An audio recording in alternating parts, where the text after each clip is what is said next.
अखाड़ा में आपका एक बार फिर स्वागत है। अखाड़ा में इस वक्त एक बहुत बड़ी खबर आ रही है और ये पाकिस्तान से आ रही है। पाकिस्तान पर ईरान के हमले में 100 से ज्यादा लोगों के मारे जाने की खबर सामने आ रही है। बलूचिस्तान में हुए ईरान के हवाई हमले में अब तक 100 से ज्यादा लोगों के मारे जाने की बात अब सामने आ रही है। पाकिस्तान ने हमला होने की बात तो मानी है, लेकिन उसने मारे गए लोगों की संख्या के बारे में अभी तक कुछ भी नहीं कहा है। और इस हमले से जुड़ी सबसे हैरान करने वाली बात यह है कि जब पाकिस्तान में ईरान का हमला हुआ उससे ठीक 12 घंटे पहले स्विट्जरलैंड में पाकिस्तान की सरकार ईरान के साथ अपने संबंधों को सुधारने की कोशिश कर रही थी। स्विट्जरलैंड के दावोस में पाकिस्तान के कार्यवाहक प्रधानमंत्री ईरान के विदेश मंत्री से मिले और इस मुलाकात के ठीक 12 घंटे बाद पाकिस्तान पर ईरान का बहुत बड़ा प्रहार हो गया है। ईरान ने आतंकियों के ठिकानों को धुआं कर दिया है। रॉकेट और ड्रोन के जरिए ईरान ने आतंकी ठिकानों को नेस्तो नाबूद कर दिया है। ये अब ईरान का दावा है। चलिए जल्दी से आपको दिखा देते हैं कि पाकिस्तान में ईरान की स्ट्राइक में कितनी तबाही हुई। ईरान की स्ट्राइक में अब तक 100 से ज्यादा लोगों के मारे जाने की खबर सामने आ रही है। ईरान का दावा है कि ये सारे हमले आतंकियों के ठिकानों पर हुए हैं। सबसे चौंकाने वाली बात यह है कि ईरान का ये हमला पाकिस्तान की सीमा के अंदर 122 किलोमीटर अंदर ये अटैक हुआ है। घुसकर मारा है पाकिस्तान के ईरान ने। हमले के लिए ईरान ने अपने सुपर एक्टिव रॉकेट और ड्रोन्स का इस्तेमाल किया है। तो यानी कि लोग नहीं गए हैं, लेकिन मिसाइलें गई हैं, ड्रोन गए हैं और पूरी तरह से पेनिट्रेटिव स्ट्राइक किया है। और पाकिस्तान ने ईरान के ऐलान के बाद ये माना कि उसके घर में ईरान का हमला हुआ है और अब पाकिस्तान को सर्जिकल स्ट्राइक का डर सता रहा है। आतंकवादी घटनाएं या आतंकवादी ऑपरेट कर रहे हैं उनके अगेंस्ट वो ऑपरेट करना चाह रहा है, और स्पेशली उस आतंकवादी संगठन जिसका नाम है जैशे अल अदल। ये एक सुन्नी मिलिटेंट ऑर्गेनाइजेशन है जो आईएस की मदद से मिडिल ईस्ट में आतंक का माहौल बढ़ाना चाह रहा है, और इसके कुछ एलिमेंट हो सकता है हिंदुस्तान के भी अगेंस्ट ऑपरेट करें। इसी के तहत उसने बलूचिस्तान पे एयर स्ट्राइक किया और ये मैसेज दिया कि जो भी आतंकवादी संगठन वो पाकिस्तान में ऑपरेट कर रहे हो, चाहे वो सीरिया में ऑपरेट कर रहे हो, चाहे वो इराक में कर रहे हो, या मोसाद के भड़काए हुए लोग हैं, इन सबको वो छोड़ेगा नहीं। एक एक करके उनके ऊपर स्ट्राइक करेगा। और एक मैसेज दिया पूरे वर्ल्ड को कि वो आतंकवादी, जितने आतंकवादी संगठन है जो उसके लिए काम नहीं करते हैं, उनके अगेंस्ट वो इसी तरीके की एयर स्ट्राइक करते रहेगा। ये हमेशा से टाइम एंड अगेन प्रूव होता रहा है कि पाकिस्तान ऐसी चीजें, ऐसी कंडीशन प्रोवाइड करता है, ऐसा सॉफ्ट ग्राउंड है जहां पे आतंकवाद पनपता है और बढ़ता है। पाकिस्तान दुनिया में चाहे कितने भी क्लेम कर ले, उसकी जो सत्ता है उसकी चाबी कुछ हद तक आतंकवादियों के पास है, आईएसआई के पास है। और आईएसआई हमेशा से बैकबोन रहा है सारे आतंकवादी संगठनों को। वो ट्रेनिंग देता है, फंडिंग करता है और उनको। संदीप बोल इस वक्त हमारे साथ हैं। 12 घंटे बाद ये हमला हो रहा है। संदीप यहाँ स्क्रीन पर हमारे सामने आएंगे। संदीप, तो क्या ये ईरान दावोस में बैठ के उन्होंने इसकी प्लानिंग की थी कि भाई हमला आप करिए, हमारे घर के अंदर घुसकर करिए, हम चुप रहेंगे क्योंकि हम इन आतंकी संगठनों से अपना पल्ला झाड़ना चाहते हैं, हमारे पास पता नहीं क्या इसका तोड़ है, तो आइए आप भी तोड़ के चले जाइए, ऐसा तो नहीं? आनंद, देखिए जिस तरीके से एक जगह मीटिंग हो रही है, दूसरी तरफ 12 घंटे बाद अटैक हो रहा है, इससे एक बात तो साफ है कि ईरान भी ये मैसेज देना चाहता है कि अंतर्राष्ट्रीय समुदाय के किसी भी बड़े कार्यक्रम में शिरकत करेगा और अपनी बात भी रखेगा, लेकिन उन लोगों के खिलाफ कार्रवाई करना नहीं छोड़ेगा जिसके जमीन से पल रहे आतंकी संगठन उसके यहाँ पे हमला करे और उनके लोगों को मारे। आपको याद होगा दिसंबर में रस्क एक शहर है ईरान के अंदर, बिल्कुल बॉर्डर के पास, वहां पे एक पुलिस स्टेशन पे हमला हुआ जिसमें 11 के करीब जो है पुलिस वाले मारे गए। उसके बाद से लगातार ये ट्रेस कर रहे थे, ईरान ट्रेस कर रहे थे कि जो इसका मास्टरमाइंड है वो कहाँ छुपा हुआ है। तो उसका मास्टरमाइंड का घर का पता जब पता लगा उसके बाद ये प्रिसिशन गाइडेड जो अटैक उसको अंजाम दिए गए। हालांकि पाकिस्तान ने ये बात जरूर कबूली है कि मौत हुई है, लेकिन कितनी सिर्फ 2 बच्चों की मौतें बताई है और 3 लोगों के घायल होने की बात बताई है, लेकिन कहानी दूसरी है। जब किसी जगह पर ताबड़तोड़ मिसाइलें दागी जा रही हो तो इतनी कम कैजुअलिटी पॉसिबल नहीं है।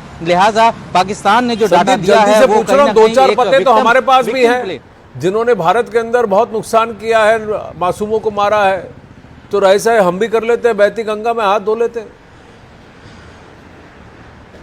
देखिए हमारा सिस्टम बिल्कुल डिफरेंट है। हम लोगों ने जिस तरीके का सर्जिकल स्ट्राइक किया पूरी दुनिया ने देखा, अमूमन उसी तरीके का सर्जिकल स्ट्राइक जो है यहाँ पे ईरान ने किया। और बिल्कुल सर्जिकल स्ट्राइक का मतलब ही होता है कि सर्जरी की तरह छोटे छोटे हिस्से को कट करना, यानी कि जहाँ पे सबसे ज़्यादा आतंकी मौजूद हैं, जहाँ पे पिन पॉइंट टारगेट है वहाँ पे अटैक करना ताकि कोलेटरल डैमेज ना हो, क्योंकि इंटरनेशनल कम्युनिटी में ये बहुत बड़ा एक जुर्म माना जाता है कोलेटरल डैमेज अगर आम आदमी मारे जाते हैं। और सबको पता है कि ईरान के ऊपर किस तरीके के सैंक्शन लगे उसके जो परमाणु कार्यक्रम है उसको लेकर। तो ऐसे में ईरान नहीं चाहता है कि किसी भी तरीके का कोई बड़ा लड़ाई या बड़ी जंग के तौर पर वो आगे जाए। इसमें एक बात यह है कि कोई भी देश अपनी संप्रभुता पे आघात नहीं सहेगा। आज दुनिया भर के सैंक्शन उन पे लग जाए नहीं लग जाए, और पाकिस्तान से उसके आसपास के जितने भी उसके पड़ोसी हैं सभी हैरान है, परेशान है। और इजराइल युद्ध के बीच एक और बड़ी खबर आ रही है ईरान से जुड़ी हुई। ईरान ने पाकिस्तान पर तो हमला कर दिया। पाकिस्तान के बलूचिस्तान प्रांत में ईरान ने ड्रोन और मिसाइलों के जरिए बड़ा हमला किया। ईरान की ओर से दावा किया गया कि उसने बलूचिस्तान में सक्रिय आतंकी संगठन जैश अल अदल को निशाना बनाया है।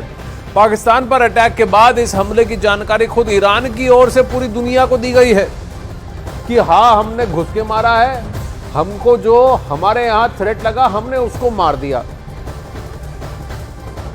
अब पाकिस्तान क्या करेगा देखना पड़ेगा। दावोस में हाथ मिला रहे थे या बम खा रहे हैं। वहीं ईरान ने जिस आतंकी कैंप पर हमला किया है उस आतंकी संगठन ने भी ईरान के हमले की बात को कबूल लिया है। आतंकी संगठन जैश अल अदल का कहना है कि रेवोल्यूशनरी गार्ड ने जैश अल अदल संगठन के कई मुजाहिदीनों के घर पर आत्मघाती ड्रोन और रॉकेट से हमले किए हैं। आत्मघाती ड्रोन और रॉकेट का इस्तेमाल किया है। ईरान ने बलूचिस्तान के सीमावर्ती पहाड़ों पर यह हमला बोला है, यह भी मान लिया। इस हमले में कम से कम 6 आतंकवादी ड्रोन और कई रॉकेटों ने उन घरों पर हमला भी कर दिया है। अब वहीं जहां आतंकवादी संगठन के मुजाहिदीन के बच्चे और पत्नियां रह रही थी, तो ये इनका कहना है कि मासूमों पर शिकार किया है और वहां पर परिवार के कई लोग मारे गए हैं और घायल हुए हैं। ईरान का कहना है कि भाई हमने तो आतंकवादियों को मारा है। नतीजा ये हुआ है कि 2 मुजाहिदीन के घर में मौजूद सदस्य मारे गए, जबकि अनेक के परिवार मारे गए हैं और घायल हुए हैं।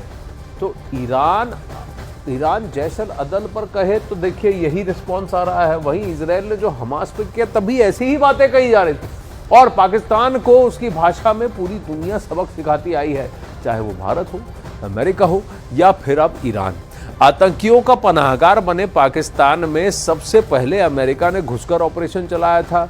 2011 में पाकिस्तान के एबटाबाद में अमेरिका ने घुसकर उसामा बिन लादेन को मार गिराया था, जिसके बाद भारत ने साल 2019 में पाकिस्तान के बालाकोट में मौजूद आतंकियों के कैंप पर एयर स्ट्राइक की थी। और अब ईरान का सब्र भी जवाब दे गया है। ईरान ने इस बार पाकिस्तान पर बड़ी एयर स्ट्राइक की है, और वो भी बलूचिस्तान के इलाके में।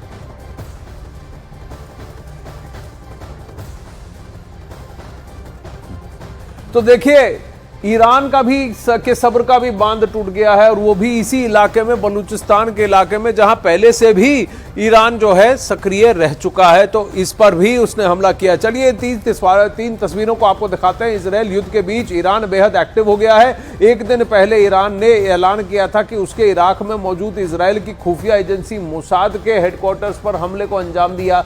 इसके साथ ही ईरान ने सीरिया में IS यानी इस्लामिक स्टेट के ठिकानों पर भी हमले का दावा किया, और अब ईरान ने पाकिस्तान पर बड़े हमले को अंजाम दिया है। ये तीनों घटनाओं के पीछे एक बहुत बड़ा संकेत है, और वो है खतरे का।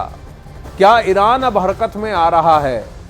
क्या ये यहां पर रुकेगा या फिर इन अटैक्स का दायरा बढ़ेगा, और इसकी वजह से क्या इस रीजन के अंदर कॉन्फ्लिक्ट हो सकता है? मध्य एशिया में पहले से ही इजराइल युद्ध की वजह से तनाव गहराया हुआ है, और अब ईरान की हरकतों से क्या फिर चिंगारी और भड़क जाएगी? संदीप बोल इस वक्त हमारे साथ हैं। संदीप, अब ईरान थोड़ा सा सक्रिय हो गया है और अगर आप देखें तो उसने अपने एस्पेक्ट्स जो देखिए सुन्नी इलाकों पर और सुन्नी इससे जुड़े हुए तबके से जुड़े हुए संगठनों पर भी उसने किया, जैसे अलबदल हो गया या फिर इस्लामिक स्टेट हो गया, और वहीं वो हमास के ठिकानों, हमास का हितैषी बना हुआ है और फिर इजराइल के ठिकानों और मोसाद के ठिकानों पर हमला कर रहा है।